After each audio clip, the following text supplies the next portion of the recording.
inyo ng person mo, no, may addiction, some kind of addiction, no.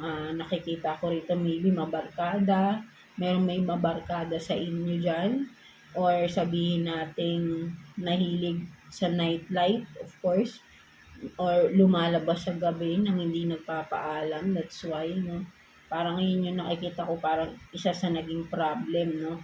Kaya nagkaroon ng isa dito sa inyo, naging emotional, no, because of that, nasasaktan siya sa ginagawa ng isang person, no, kung sino man sa inyo. Just take what's resonate, no, mga Aries natin. Pwedeng ikaw, pwedeng yung person mo, no. So, ayun yung nakikita ko dito. But then, with the recalling and come together, no, parang yun nga, no, you want to unify, you want unity with this person, no. Gusto mo ulit ng reconciliation, gusto mo ng pagkakasundo with this person, no.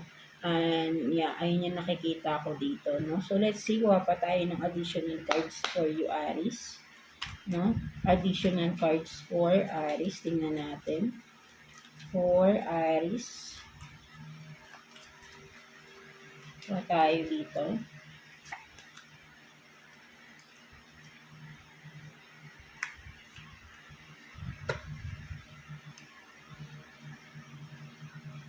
So, you have this Ace of Pentacles in reverse.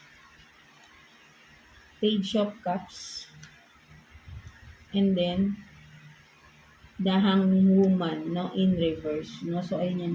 So, nakikita ko dito, Aries, no, parang for some of you, no, ay medyo may problem financially, no, may pinagdadaanan financially, no. So, parang hindi mo alam. But then, you want to offer, or someone wants to offer you stability rin, or cup of love, no. Sabihin natin na gusto mag-apologize, no, for some of you. May nakikita rin akong apology rito, parang peace offering, no, for some of you. Ikaw ba itong magpipis offering sa person mo, parang, or someone wants you to to apologize din, no, for some of you. Yung nakikita ko rito, no.